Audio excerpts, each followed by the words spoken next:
ఒకప్పుడు మనం ఒకసారి ఆలోచిస్తే ఈ పార్టీకి మనందరం వారసులం. ఈ విషయం మీరందరూ గుర్తుపెట్టుకోవాల్సిన అవసరం ఉంది. నేను కూడా ఈ పార్టీకి ఒక అధ్యక్షుడిని, ఒక టీం లీడర్ని మాత్రమే. నా ఆలోచన తెలుగుదేశం పార్టీ శాశ్వతంగా ఉండాలి. తెలుగు వారున్నంత వరకు తెలుగు వారి కోసం తెలుగుదేశం పార్టీ ఉంటుంది. దాంట్లో ఏ మాత్రం అనుమానం లేదు. మన అందరం వారసులం మాత్రమే గాని పెత్తందారులు మాత్రం కాదు. ప్రతి ఒక్క కార్యకర్తకు న్యాయం చేసి తిరిగి ఈ సాంప్రదాయాన్ని భావితరాలకు అందించవలసిన బాధ్యత మనందరి పైన ఉందని చెప్పి మరొకసారి విజ్ఞప్తి చేస్తున్నా.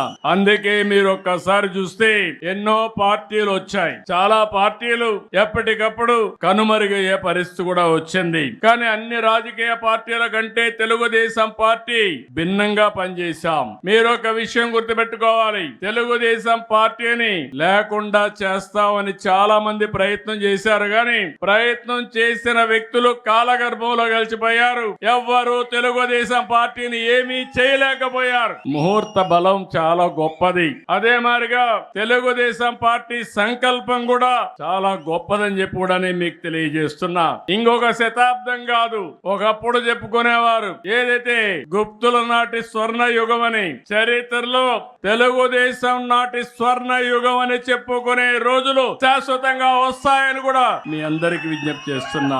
4 దశాబ్దాలు, 43 సంవత్సరాలు ఎన్నో సంక్షోభాలు వచ్చాయి. ప్రతి ఒక్క సంక్షోభాన్ని అవకాశంగా తీసుకున్నాం. అదే సమయంలో ఎన్నో సవాళ్లు అధిగమించాం. దానికి కారణం వేదిక పైన ఉండే వాళ్ళకంటే వేదిక కింద నుండే కార్యకర్తలే ముఖ్యం అని చెప్పి కూడా మీకు తెలియజేస్తున్నా.